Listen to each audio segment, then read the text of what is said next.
Today we have best-selling author Diana Gabaldon promoting her new book, An Echo in the Bone. And welcome to Do You Know? Thank you very much.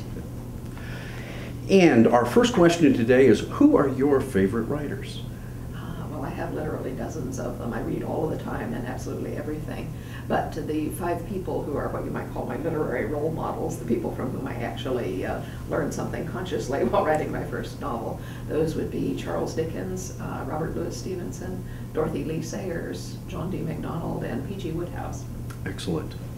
And what are you reading now, or what was the last book you finished? Oh, let's see. Right this minute. I can't remember what I'm reading right this minute, but I did just finish Mike Carey's Dead Man's Boots, which I thought was a wonderful book. Excellent. Different topic. What is your favorite breakfast food? Chocolate-covered nuts. Which living person do you most admire? That'd be my husband. Would you like to expand on that? No, well, I've had him for the last 37 years, so Excellent. I've had time to appreciate his good qualities. But no, he's a very sterling person. You know, he's a proper man, as you might put it. You know, he's you know, strong and protective and unselfish, and always puts his family first. Very good. What is your most treasured possession? Well, I thought about that one. I was inclined to say my children, but then I thought, well, you can't really possess another human being. You certainly can't possess your children unless they reach a certain age. And mine have. They're 27, 25, and 23 at the moment, so they're pretty much forced unto themselves. And then I thought, well, perhaps my dogs, but I have 2 standard dachshunds whom I love. But you really can't possess another creature. And, you know, if it comes right down to it, possessions are rather fleeting, so...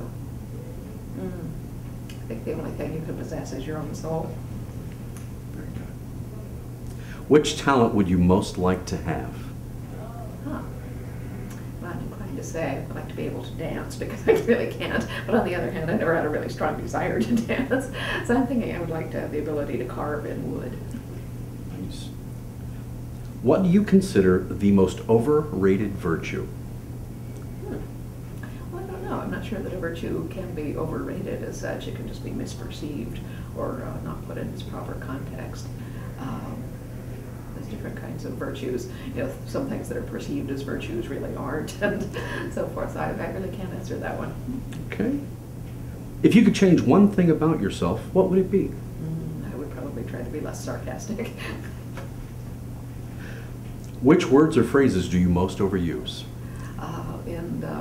In writing, probably rather and quite, because I deal with a lot of British people who do in fact say that. But you have to keep a lid on it, because those are really, you know, just expression words. They don't add anything specific to the sentence. They just give you a sense of idiom or personality, and therefore you don't want to overuse those. Okay. And finally, what is your idea of perfect happiness?